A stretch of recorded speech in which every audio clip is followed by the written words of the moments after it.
بسم اللہ الرحمن الرحیم۔ السلام علیکم۔ ایمان کی خاطر اپنی جان قربان کرنے والی ایک دلیر خاتون جس نے موسیٰ علیہ السلام کی پرورش کی اور بچپن میں انہیں فرعون کے ظلم و جبر سے بچایا، لیکن جب اس خاتون نے اللہ پر ایمان لایا تو فرعون نے اس کے ساتھ کیا سلوک کیا، اور ایسا کیا ہوا کہ اس خاتون کو دنیا کی عظیم ترین عورت کا لقب دیا گیا۔ فرعون مصر کا ایک ظالم و جابر بادشاہ تھا۔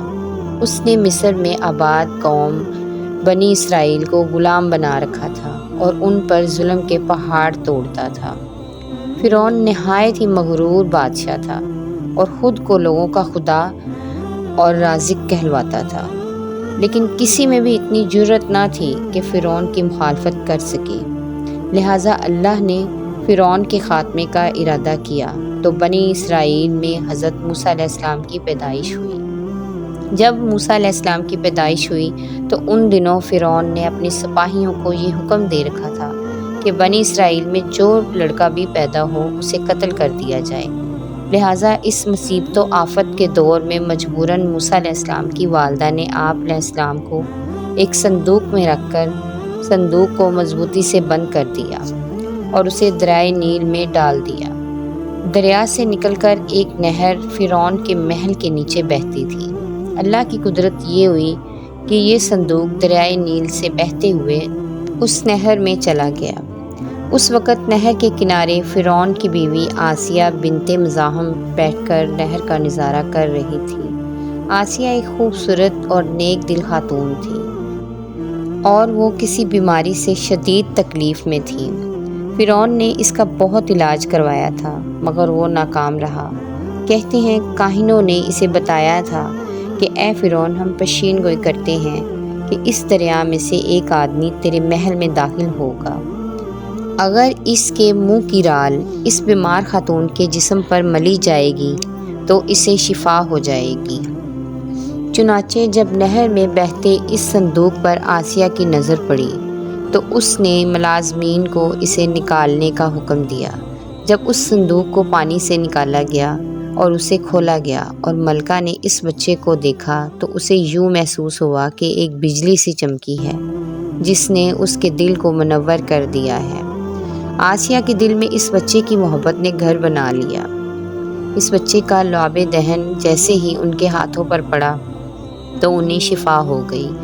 فرعون کی بیوی آسیہ کے بطن سے کوئی لڑکا نہ تھا اور وہ بے اولاد تھی، لہٰذا اس پاک دل خاتون کی ممتا جاگ اٹھی اور اس نے موسیٰ علیہ السلام کو گود لے لیا۔ اس طرح اللہ کی قدرت سے موسیٰ علیہ السلام کی پرورش اسی فرعون کے محل میں ہوئی جس نے آپ علیہ السلام کے ہاتھوں سے ہلاک ہونا تھا۔ دراصل لفظ فرعون اس دور میں مصر کے بادشاہ کا لقب ہوا کرتا تھا۔ حضرت موسیٰ علیہ السلام کے قصے کے سلسلے میں دو فرعونوں کا ذکر آتا ہے۔ ایک وہ جس کے زمانے میں آپ علیہ السلام پیدا ہوئے اور جس کے گھر میں آپ علیہ السلام نے پرورش پائی، اور دوسرا وہ جس کے پاس آپ ایمان کی دعوت لے کر گئے اور بنی اسرائیل کی آزادی کا مطالبہ کیا اور جو سمندر میں غرق ہو گیا۔ لہٰذا بی بی آسیہ کا خاوند جس نے موسیٰ علیہ السلام کو اپنے محل میں رکھا، اس فرعون کا نام رمسیس ثانی بتایا جاتا ہے۔ دراصل بی بی آسیہ ریان بن ولید کی پوتی تھی۔ ریان بن ولید وہی بادشاہ تھا جو یوسف علیہ السلام کے دور میں عزیز مصر تھا اور اس نے حضرت یوسف علیہ السلام پر ایمان بھی لایا تھا۔ جب مصر پر قبطی خاندان کی حکومت آئی تو فرعون نے اپنی طاقت کے زور پر بی بی آسیہ سے شادی کر لی اور انہیں دھمکی دی کہ اگر انہوں نے شادی سے انکار کیا تو ان کے والدین کو قتل کر دیا جائے گا۔ لیکن شادی کے بعد بھی اللہ نے حضرت آسیہ کو فرعون کے شر سے محفوظ رکھا اور وہ آپ پر قادر نہ ہو سکا۔ مورخین لکھتے ہیں کہ اللہ نے فرعون کو نامرد بنا دیا تھا، اور بعض نے لکھا ہے کہ فرعون کو ایسی بیماری تھی کہ طبیبوں نے ساری عمر اسے صحبت کرنے سے منع کر دیا تھا، لہٰذا فرعون کبھی بھی حضرت آسیہ کے قریب نہ جا سکا۔ یہ بھی اللہ رب العزت کی ایک حکمت تھی تاکہ بی بی آسیہ فرعون کے ناپاک جسم سے محفوظ رہ سکے۔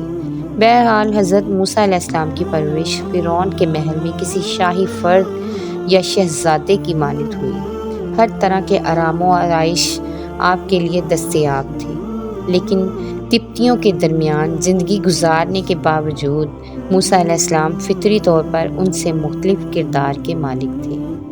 حضرت موسیٰ علیہ السلام فرعون کے غرور و تکبر اور خدائی کے دعووں کو ناپسند کیا کرتے تھے اور ہمیشہ توحید کے متعلق واضح بات کیا کرتے، جو فرعون اور اس کے درباریوں کو ناگوار گزرتی تھی۔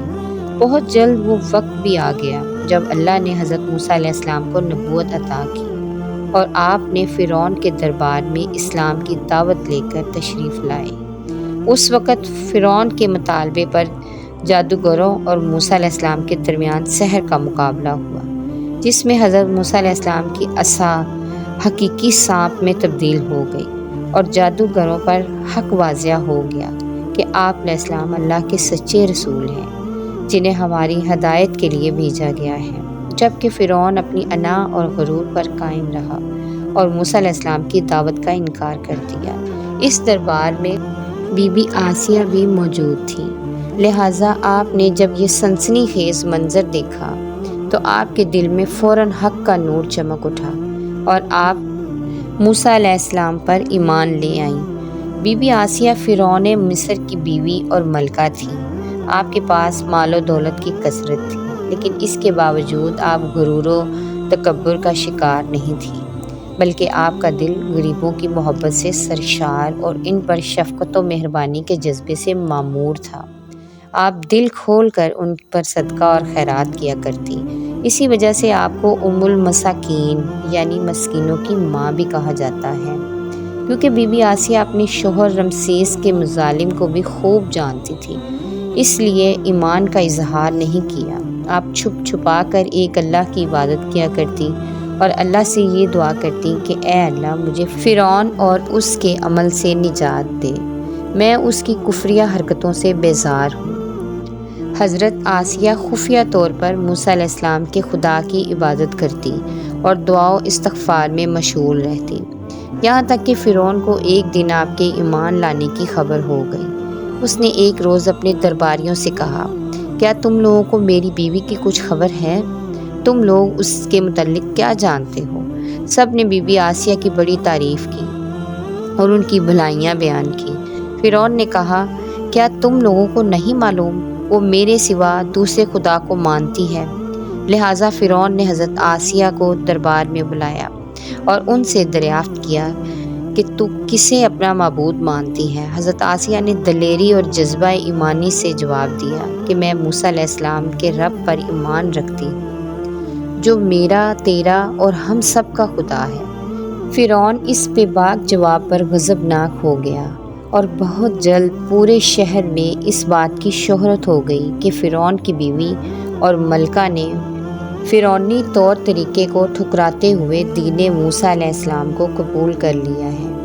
پہلے تو فرعون نے بی بی آسیہ کو سمجھا بجھا کر، ترغیب دلا کر اور ڈرا دھمکا کر موسیٰ علیہ السلام کے دین کو چھوڑنے کو کہا، لیکن جب اس نے حضرت آسیہ کے چٹان جیسے مضبوط ایمان اور جذبے کو دیکھا تو اس نے ظلم و بربریت سے کام لینے کی ٹھان لی۔ فرعون نے اپنے اہلکاروں کو حکم دیا کہ آسیہ کو تپتے ہوئے ریگستان کی دھوپ میں لٹا دیا جائے، لہٰذا آپ کو شدید گرمی میں ریت کے تپتے میدان میں چھوڑ دیا گیا۔ فرعون اس جگہ دورہ کرتا رہا اور کہتا رہا کہ اب تو باز آ جا، اگر تو نے میری بات مان لی تو محل کی شاہی زندگی اور آرام و آسائش تیری منتظر ہے۔ مگر حضرت آسیہ پر اس کا کوئی اثر نہ ہوا، کیونکہ آپ کو جنت کے اس لافانی محلات پر ایمان تھا جو اللہ نے انہیں عطا کرنے کا وعدہ کیا تھا۔ جب فرعون نے حضرت آسیہ کی ثابت قدمی دیکھی تو اس نے آپ کو شہید کرنے کا فیصلہ کر لیا۔ اس نے اپنے سپاہیوں کو حکم دیا کہ بڑی سے بڑی چٹان کہیں سے اٹھا لاؤ اور آسیہ کو چت لٹاؤ اور وہ چٹان اس کے اوپر گرا دو، لہٰذا جب یہ لوگ پتھر لائے اور حضرت آسیہ کو لٹایا گیا تو آپ نے آسمان کی طرف نگاہ اٹھائی تو پروردگار نے حجاب ہٹا دیے اور جنت کو اور وہاں جو محل آپ کے لیے بنایا گیا تھا اسے انہوں نے اپنی آنکھوں سے دیکھ لیا۔ آخر کار اس پتھر کو آپ پر گرا دیا گیا اور آپ کی روح پرواز کر گئی۔ حضرت آسیہ کے فضائل احادیث مبارکہ میں ان الفاظ میں کچھ اس طرح سے آئے ہیں کہ رسول اللہ صلی اللہ علیہ وسلم نے فرمایا کہ مردوں میں سے تو بہت سے درجہ کمال تک پہنچے ہیں، لیکن عورتوں میں سے سوائے فرعون کی بیوی آسیہ اور عیسیٰ علیہ السلام کی والدہ مریم بنت عمران کے اور کوئی عورت درجہ کمال تک نہیں پہنچی۔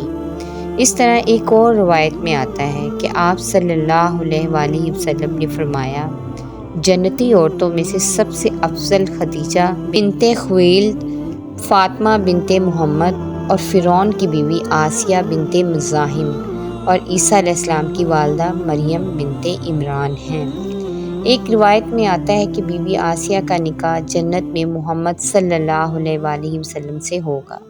لہٰذا روایت ہے کہ رسول اللہ صلی اللہ علیہ وسلم نے فرمایا، جنت میں میرا نکاح مریم بنت عمران، موسیٰ کی بہن کلثوم اور فرعون کی بیوی آسیہ کے ساتھ ہوگا۔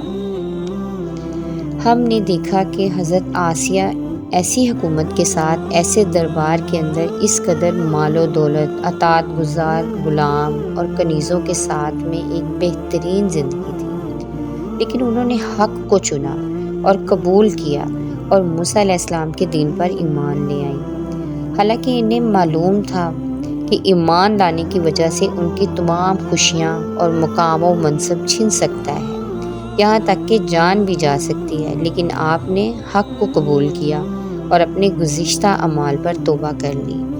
بلا شبہ توبہ کرنا، ایمان پر مضبوطی سے قائم رہنا کوئی آسان عمل نہیں ہے، لیکن جو شخص بھی اس دنیا کی مشکلات میں سے گزر کر اللہ کی اطاعت کرے گا اور انسانوں کی بجائے اللہ سے ڈرے گا تو آخرت میں اس کے لیے بہترین لافانی زندگی ہے۔